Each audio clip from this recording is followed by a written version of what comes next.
دیکھیے بات یہ ہے کہ گھر ایک ادارہ ہے. اللہ تعالیٰ گھر کو جب آپ شادی کرتے ہیں تو اس کو اس زاویے سے اللہ تعالیٰ نہیں دیکھتے کہ یہ ایک فرینڈشپ ہے جس کو آپ نے لیگلائز کر لیا ہے. یہ نہیں کہہ رہے ہو.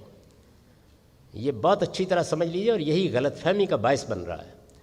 جب ہم شادی کا ارادہ کرتے ہیں تو اصل میں ہم آنے والی نسل کے لیے آغوش فراہم کر رہے ہوتے ہیں. کیوں؟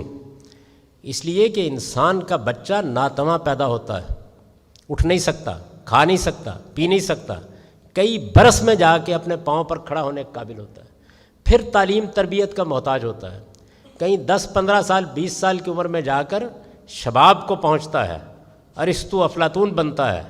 اس کے بعد کوئی 25-30 سال کے بعد کمر ٹیڑھی ہونی شروع ہو جاتی ہے، اور پھر آہستہ آہستہ نوبت بعض اوقات وہ آ جاتی ہے جس کی تصویر قرآن نے کھینچی ہے، لِکَیْ یَعْلَمَ مِن بَعْدِ عِلْمٍ شَیْئًا.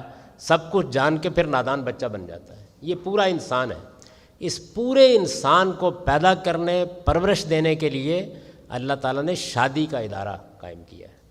اس کے لیے یہ ضروری تھا کہ رشتے قائم کیے جاتے، رشتوں کا احترام پیدا کیا جاتا، اس ادارے کو وفا پر استوار کیا جاتا، بدکاری کو ممنوع قرار دیا جاتا. یہ سب کچھ ایک انسان کی پرورش کے لیے کیا گیا ہے. یہ عبث نہیں ہے. یعنی وہ گھر بنے جس میں ایک مرد و عورت فیصلہ کریں کہ وہ زندگی بھر کے لیے اکٹھے ہو رہے ہیں.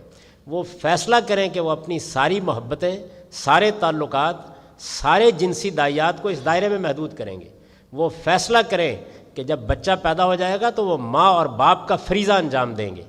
وہ فیصلہ کریں کہ وہ اب اپنی راتیں جاگ کر بھی اس کی پرورش کریں گے. یہ بہت بڑا فیصلہ ہے.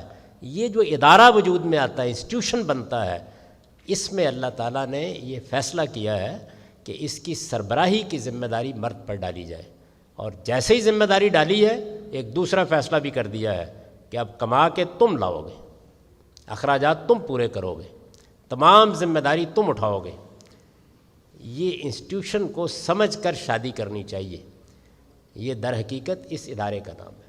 کوئی ادارہ کسی سربراہ کے بغیر نہیں چل سکتا. تو یہ فیصلہ کیا گیا ہے اور اس میں ذمہ داری ڈالی گئی ہے. عورت کمائے، ملازمت کرے، وہ ایک ایک پائی اس کی ہے. اس پر گھر میں ایک پیسہ بھی دینے کی کوئی ذمہ داری نہیں. ذمہ داری نہیں ہے، اپنی مرضی سے آپ جو چاہے کریں.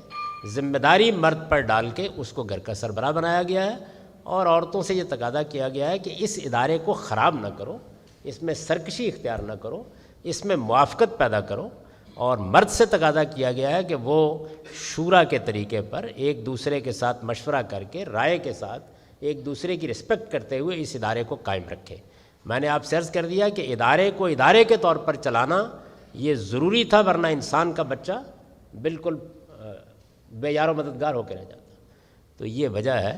اس میں کبھی کبھی خواتین کی خدمت میں ادب سے عرض کرنا پڑتا ہے کہ سرکشی اختیار نہ کریں.